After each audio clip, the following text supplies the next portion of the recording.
name is Elias Steve. Can you guys hear me through this mask? Yes. Appreciate it. So Angelo is my best friend for a better part of almost 2 decades. And it's tough for me to even think about what to say right now, but the recurring theme in my mind as I was driving up here was accountability. When I spent time with Angelo, I mean, he wasn't perfect. He had his ups and downs, but he had this recurring energy and good spirit related to self-accountability. He would have problems with, relationship problems, like we all go through, right? And we would talk through it, and, he'd be open to reflecting on his part in miscommunication, reflecting in his part on lack of empathy. So he had this spirit of like, oh, maybe I should be a better listener. Maybe I should be a better partner.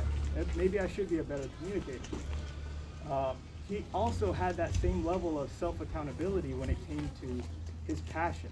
He loved exploring artistic endeavors. He loved day trading. He loved stock investing. All of these things encompassed the spirit of accountability that he embodied. He loved gaming as well. Like he loved all of these different things, and all of these were a mechanism for him to explore and self-actualize. And I find it so ironic that someone who embodied the spirit of self-accountability was killed by a system that does not have that. So,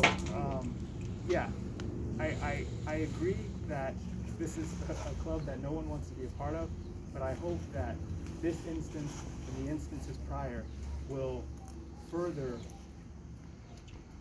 encourage our legislators, our police force to reflect on how can they better hold themselves accountable, and if they can't do it, get them out of here.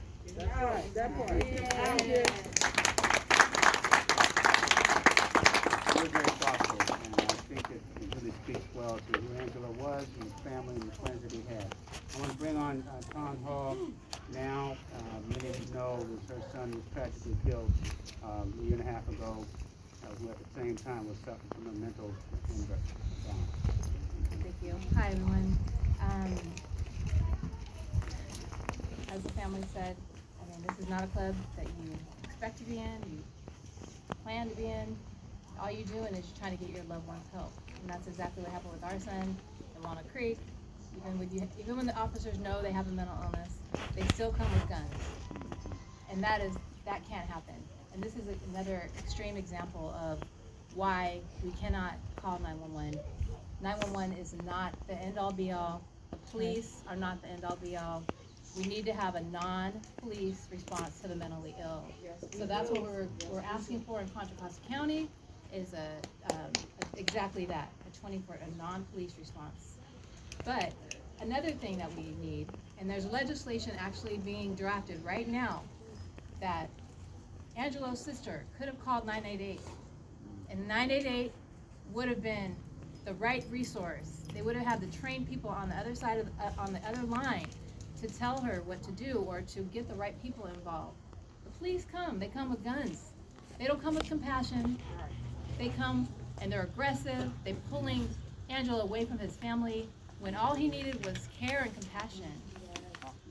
And talk to him, and he didn't even need to be de-escalated. There's no de-escalation needed. So what's going on?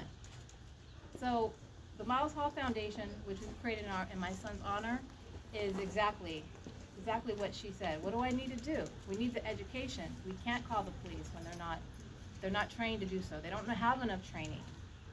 So we sit in solidarity. We are with you. We love you. You're not alone. And Angelo's death will not be in vain. Just as Miles Hall and PD and so many others. Thank you so much.